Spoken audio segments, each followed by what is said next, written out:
নমস্কার বন্ধুরা, আলপনাস কুকিং স্টাইলে আপনাদের সবাইকে স্বাগত। আজকের রেসিপি ছানার ডালনা। আগেকার দিনে ঠাকুর বাড়িতে বিভিন্ন রকমের নিরামিষ পদ রান্না হতো, তার মধ্যে ছানার ডালনাটা অন্যতম। আজকে সেই রকম ছানার ডালনাটা কিভাবে আমি রান্না করেছি সেটাই আপনাদের সঙ্গে শেয়ার করছি, সঙ্গে থেকে দেখে নেব। আমি এখানে হাফ লিটার দুধের ছানা কেটে নিয়েছি। গরম দুধের মধ্যে ভিনিগার বা লেবুর রস দিলে ছানা হয়ে যায়, আপনারা সবাই জানেন, তাই আমি এই ছানার তৈরি করার প্রসেসটা দেখালাম না। একটা সুতির কাপড়ের উপরে ঢেলে দিলাম আর চিপে চিপে যতটা সম্ভব জলটাকে বের করে নিলাম।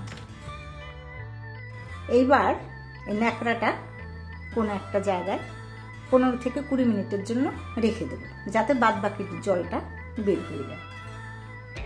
20 মিনিট পরে এই ছানাটা একটা প্লেটে ঢেলে নিলাম। আর এখন এই ছানাটাকে ভালো করে মেখে নেব।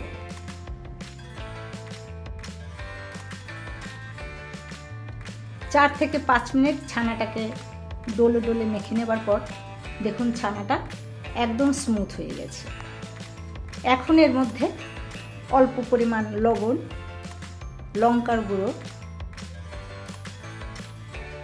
ধনের গুঁড়ো দিয়ে দিলাম, একটু জিরের গুঁড়ো। এইবার ছানাটাকে এই মশলাগুলো দিয়ে ভালো করে মেখে নিলাম। এইবার এই ছানার থেকে ছোট ছোট সাইজের বল করে নিয়ে এর মধ্যে করে নিয়ে চ্যাপ্টা করে নিলাম। আমি এগুলোকে এরকম গোল সাইজ করেছি, আপনারা চাইলে চৌকো বা অন্যরকম সাইজও করতে পারেন। এই ছানার টিকিগুলো রেডি করে নিলাম। আর এখানে একটা আলুকে এরকম সাইজের পিস করেছি। এইবার মশলাটা বানিয়ে নেব। একটা বাটির মধ্যে দিয়ে দিলাম 1/4 চামচ লঙ্কার গুঁড়ো, ধনের গুঁড়ো, জিরের গুঁড়ো, হলুদ গুঁড়ো আর দিলাম গরম মশলার গুঁড়ো। অল্প পরিমাণ চিনি দিলাম। এইবার জল দিয়ে মশলাটাকে ভালো করে গুলে নিচ্ছি।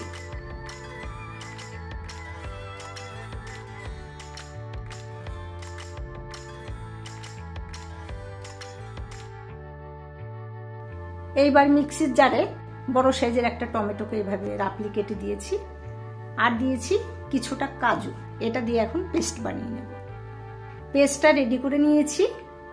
এইবার আসছি তারপরে স্টেপে।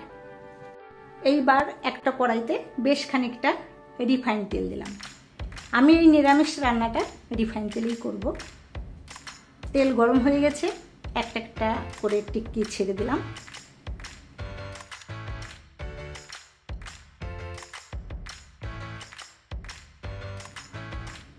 খানিকক্ষণ পরে উল্টে দিচ্ছি। দেখুন একটা সাইডে সুন্দর কালার হয়ে গেছে। গ্যাসটা কিন্তু স্লোতে রাখতে হবে, না হলে এটা জ্বলে যেতে পারে। তো এইরকম উল্টে পাল্টে ব্রাউন কালার হয়ে গেছে। এখন এগুলোকে তুলে নিচ্ছি।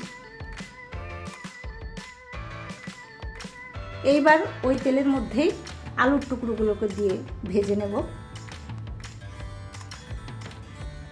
আলুর টুকরোগুলো ভাজা হয়ে গেছে, এটাকেও তুলে নিচ্ছি।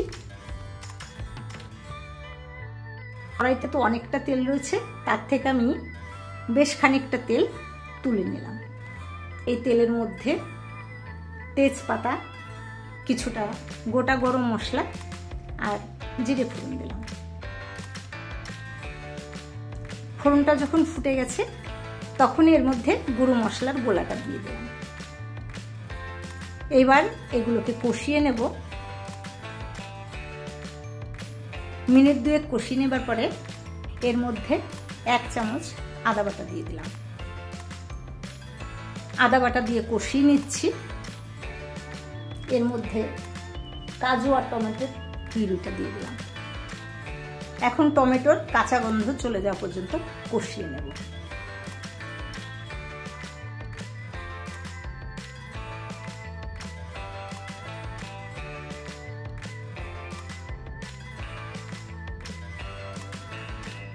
এইবার এর মধ্যে আলুর টুকরোগুলোকে দিয়ে মশলার সঙ্গে ভালোভাবে নিয়ে আরও মিনিটখানেক কষিয়ে নেব।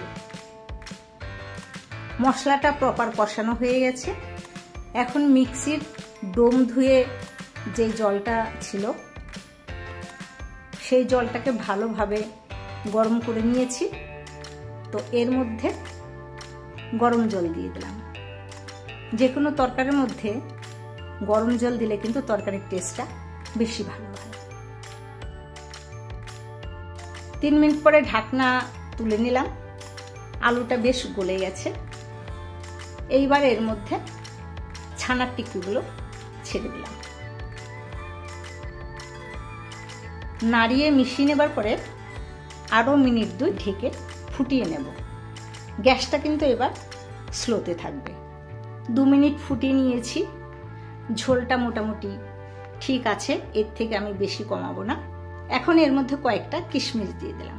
এটা কিন্তু অপশনাল, আপনারা চাইলে নাও দিতে পারেন। যেহেতু নিরামিষ রান্না, তার মধ্যে মাঝে মধ্যে মুখে কিশমিশ পড়লে কিন্তু বেশ লাগে। আর দিয়ে দিলাম উপরে 1 চামচ ঘি।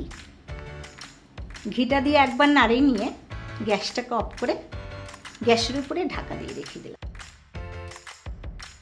এইবার সার্ভ করার জন্য বাটিতে তুলে নিচ্ছি। দেখুন কালারটা কি সুন্দর হয়েছে। গরম গরম ভাতে এই একটা তরকারি হলেই যথেষ্ট।